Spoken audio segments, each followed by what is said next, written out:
it's Melissa from the M Word. If you're new here, I'm a secular homeschooling mom who has 3 children. I have a 7-year-old, a almost 3-year-old, and a 1-year-old.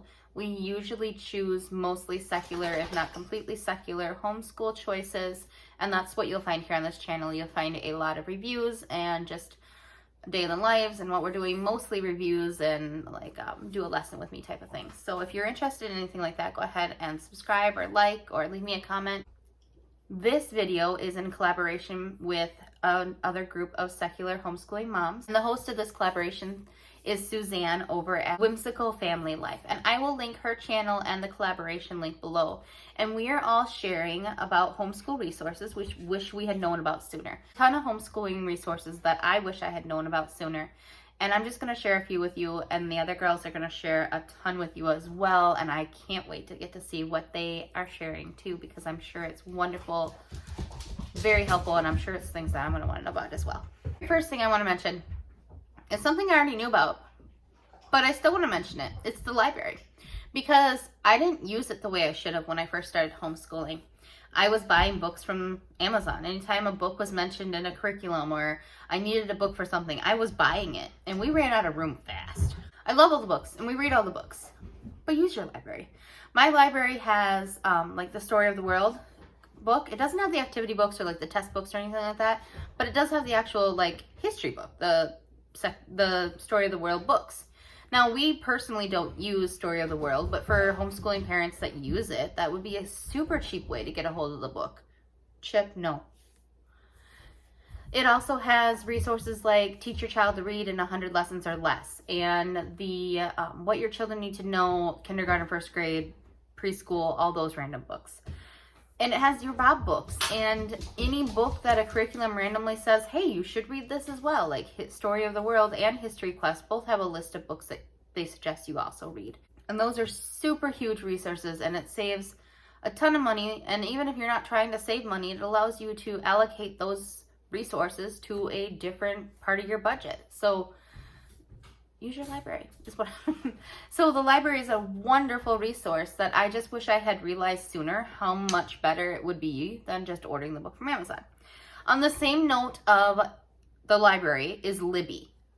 I don't know how I never knew that I could use my library card number to get audiobooks from Libby or ebooks from Libby. I had no idea. I can get a book from Libby and then have it read to us while we're eating or before bed or whenever. I have made it so, because between the YouTube channel and homeschooling and daily life things and everything else, I haven't been reading the way I want to be reading. So it helps me too. While I'm loading the dishwasher or the laundry or folding the laundry or cleaning, I can be listening to a book from Libby as well. Like, it's a super huge resource that I didn't even realize was a free resource that my library offered to me. So there's that. I also just recently learned as of yesterday about the Ruku education channels. I happen to be on a Facebook group, and I'll just kind of put a screenshot or scroll through and add that to here so you guys can look at that. But there's a ton of homeschooling resources on the Roku channel. There is an actual channel called the Homeschool channel, which I didn't know. There is learning Spanish, learning sign language. There's learning how to read, how to count, how the baby Einsteins are on the Ruku education channels. Like, I had no idea Ruku had a whole subset of education channels that were really designed to teach you things. They have a whole like American history channel, and it's really awesome. And we are planning on incorporating that into our school a little bit more. We mostly use YouTube, Netflix, and like Hulu and Disney Plus, but I had no idea that there were like documentary channels and everything like that were already on Roku, and I just had to add the channel. Another thing I learned about yesterday, and I give credit to the place that I got the square foot gardening curriculum. What are they called? I'll insert it on the screen because I can't think of it at the moment. And they put on their Facebook the other day that they found a resource called treasure hunt reading, and it's basic reading and writing skills provided by Prenda, and it's completely free. It has an entire workbook, it has video lessons and everything. The book is a PDF workbook that you just have to save or print or do whatever, and then it has a whole set of video lessons. I didn't know that existed, and that is a super cool resource. I haven't had a chance to look into it yet. I don't know if it is secular or not, because I know that the Square Foot Gardening company, the company that does Square Foot Gardening, they are not. They are a Christian-based company. So it's possible, but Prenda is a religious company. I do not know. I have not looked into it enough myself yet. But there is that resource, and it's completely free. The one really, really random thing is I didn't know these existed. These are just clear pouches, and the day that I went to the dollar store to get them, they were out, so I ended up ordering them on Amazon, so I have a ton of them. And this is the one my daughter uses all the time. It's all crinkled and gross. But she really likes the pink one, so that's what she uses. But this is just one of the random red ones we haven't used yet.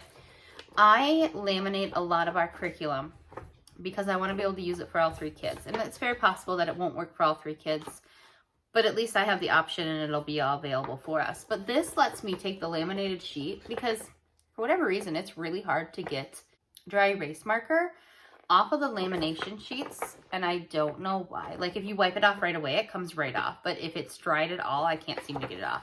So we've been setting the pages in here, then working on them, and then taking the pages out, wiping it off, and putting our next page in. And this is working really well. It's not damaging my lamination pages this way at all. I'm not having to scrub on them or get them all wrinkled, so they still look really nice. And I know that's something really simple. You could not laminate sheets and just stick random sheets, straight sheets in here. Sometimes I put sheets just in a page protector and then I put them in here because I keep everything in a page protector or I laminate it. It just happens to be whether or not I think it needs to be laminated or just page protected. So like their Matthew C curriculum is entirely just in a page protector. And then I put that page protector inside one of these, and then she does her homework for the day. And then I put the sheet back in the binder that it goes in because I've ripped apart all my books and either put them in a page protector or laminated them. So I really wish I had known about that. There is another place, I think it's on Instagram, called Homeschool Compass, and it has a website. And they have tons of free resources. I'll kind of just show them here as well for you guys. They have tons and tons of unit studies for free. You could probably do a year or 2 of unit studies straight from them. I haven't printed anything yet, but they have garden units, like springtime units that I want to print out and use. And the other resource I want to mention is I didn't know that literature-based curriculum existed. And I've been pulling books from like Bookshark and stuff off their book list and using it from the library. And we do plan on using Bookshark's science curriculum this coming school year. So I'm excited to see how that works. We're going to start that this summer and then just kind of move it all the way forward to school. But I wish I'd known about literature-based companies. I don't know how I missed them. There's zero reason. They're all over the place. I just didn't know they existed. I knew like Sunlight existed, and I knew some of the Christian-based ones existed, but I did not know that there were secular literature-based curriculums. And I'm continuing to buy our Timberdoodle kits. However, I really do like literature-based subjects. We read so much already that I feel like having a more structured reading would benefit my child. And I know it seems silly to get something so expensive just because of a little extra structure, but I really do think it would help my 3 kids. And I think it would help during the summer, providing more. We year-round homeschool, so I feel like it would be very nice to have more structure than just stretching out our curriculum. A lot of the times we don't have any problem getting our curriculum right now to go from August to August. My kids are all still very little, and that brings me to my next resource. Amazon Fire Kindles. My child had a Kindle. Oh, they're called Amazon Fire Kids, I think now. My daughter had a Kindle that she'd had since she was like 2. It was broke. It didn't work well. We didn't have any homeschooling stuff on them. And we recently got them new Amazon tablets. So Amazon, I I think they're just called Amazon Fire tablets now. We now have teaching textbooks on her tablet. We have Night Zookeeper on her tablet. We have Teach Your Monster to Read on her tablet. We have Khan Academy Kids on her tablet. There's a Super Y Reader app that she has on her tablet. And then she is allowed to have a few fun games. So she has like Roblox. But she is required to do her homework, which it's fun games, before she is allowed to play Roblox or any other game on her tablet. This has made it so she is happily and willingly doing homework on Saturday and Sunday. She is doing pages in teaching textbooks. She is doing pages in Khan Academy Kids. And she is loving it. And I know that this whole video is like jumping all over the place, so I'm really sorry. And I hope you can, I will list everything down below too if you can't keep up with the way my brain is throwing everything out. But it's been an amazing asset to our homeschool.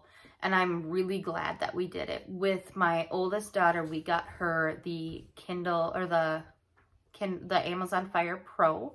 And we got, so it's slightly slimmer. And then we got her a Bluetooth keyboard to go with it. So that really helps with like Night Zookeeper. It also helps her just learning to type while she's spelling. And then I'm also looking into either using Explode the Code or a different curriculum. So that's another thing that I didn't know about, is Explode the Code has an online resource. It's completely online now. So you can use Explode the Code for $30 a month, or $30 a year. I think it's $30 a year. I'll leave it below and I'll put it across the screen, but I think it's $30 a year. And you can use Explode the Code with your child that way. So I think that would be fun and an easy way to add in literature, because I know with 2 other small children, we do have trouble sometimes getting everything done. And I want to make sure that she's getting her math and her language arts for sure. And then like Khan Academy Kids also has like geography and science and yoga and just tons of stuff in it. So I love it. Another thing about Khan Academy Kids, I did not know that Khan Academy Kids has a teacher profile and a parent profile. So you can go into your settings. You can go into your settings and you can change yourself from a parent to a teacher. And by changing your settings to teacher, you can assign things to your child every day. So I assign at least 2 items to my daughter every day of the week, because I know she's going to open her tablet regardless to play with something. So I assign her 2 things every day. And she is required to get a green check mark before she can do something else.